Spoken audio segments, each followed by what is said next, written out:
Haley Stasiak and Justin Toscano here, talking a little bit of Pac-12 baseball. We're going to put a focus on ASU today. You've been out there quite a bit this spring. What have you seen that's impressed you most? Honestly, it feels to me like a new clubhouse vibe, and that sounds a bit PR-ish, like something that you would just get from coaches and players, but being around this program for the past 3 years, this year feels a little different. It feels like there's renewed leadership, whereas past years it felt like the guys were a little split because you had Tracy Smith guys and you had Tim Esme guys, obviously, and nothing against the Tim Esme guys, but this year it feels like everybody is more so rowing in one boat and they're there for a purpose. So you have guys like Carter Aldretti and Gage Canning who've become the leaders, and Carter Aldretti is only a sophomore, but a lot of the freshmen have alluded to Carter Aldretti, telling them just that he didn't feel as welcomed last year, so he wanted to make that different for them. So really it's an effort on the field wise to put last year behind. They obviously don't want to, suffer anything close to the worst season in program history like they did in 2017. But it feels like everybody's more so going in one direction, and it feels like there's more organization in this program than there has been in previous years. And maybe that's Mike Cather, the pitching coach, who we'll, obviously get to later, or maybe that's the new recruits, but it really feels like there's more of just a nucleus and more of a direction to this program now than there really has ever been in the Tracy Smith area.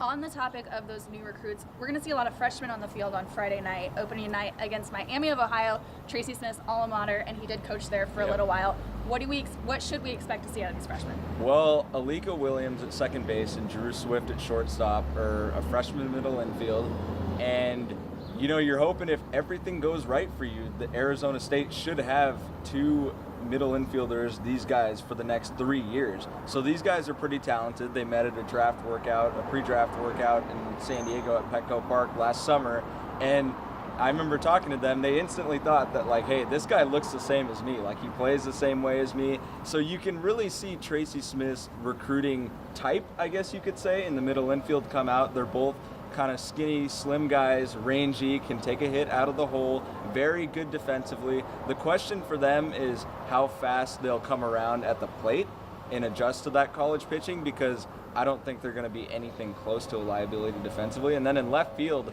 a spot that's been battled for this spring, Trevor Hauver is going to get the start on Friday because ASU anticipates Miami of Ohio throwing a righty, so they'll put Trevor Hauver out there. So you get to see some early looks at him, and then the weekend, because there are 4 games and a doubleheader on Saturday, you're going to get to see a guy like Spencer Torkelson, who's seen time not only in left field, but he might see time in the DH role and at first base with Jeremy McEwen.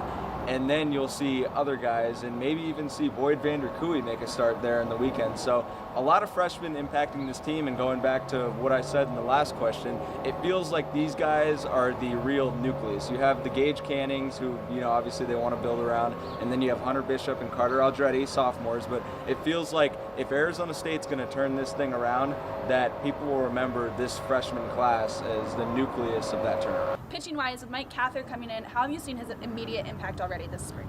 Well, Tracy Smith was, no stranger to getting the question about not having a pitching coach last year and taking that dual role.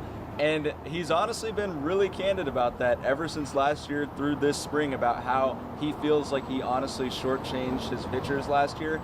But he said that he felt like it was for the best in the long run. Mike Cather has come in and has seemingly done an excellent job with these guys. And a lot of what I notice, obviously he's got the mechanics. He's got 10 years of experience to teach those mechanics, but he's also teaching the mindset. And that's what a lot of pitchers have told me, Boyd Vander Kooi, a freshman, in particular, that he's teaching you the mechanics, but he's also teaching you how to think on the mound and how to approach, an at-bat, and how to approach getting a certain guy out, and how to, pound the strike zone. So it's just that consistent presence that they didn't really have last year under Tracy Smith. That's good. And I think, over the summer when ASU missed out on former Tennessee head coach Dave Serrano, and then Oregon's Jason Dietrich, among others, I think people were starting to get a little queasy and a little worried that this, big name, pitching coach hire that Tracy Smith had always been talking about wasn't going to come. But I really think they nailed it, Mike Cather, because of the professional experience.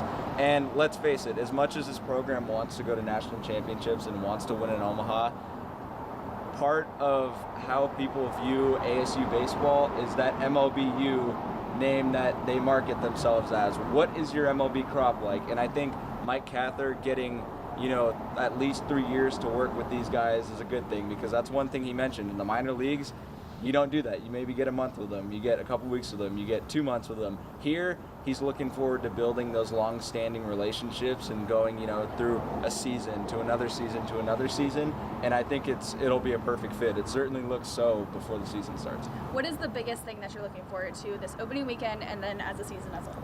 So this opening weekend, I'm going to be looking forward to how the freshmen handle themselves. Obviously, freshmen are young, they're inexperienced, they will make mistakes. That's a given. Key thing there. But like I mentioned earlier in the Tracy Smith, Tim Esme conversation, these guys look a little bit like a new breed.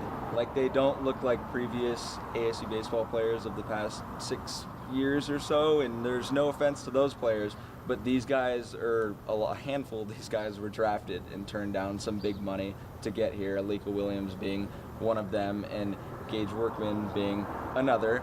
And Gage Workman might not even crack the fold early on in the infield, so you know how these guys are. So I'm going to be watching that talent level, because I think ASU really has the talent from a just a pure talent perspective to actually compete now once these guys get older and start maturing.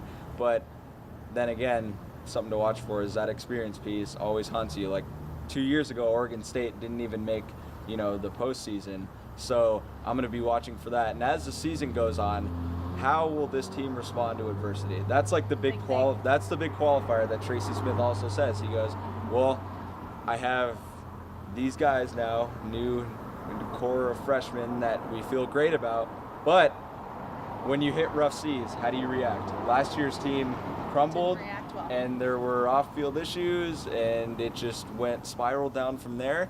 But will this team stay together? And that remains to be seen.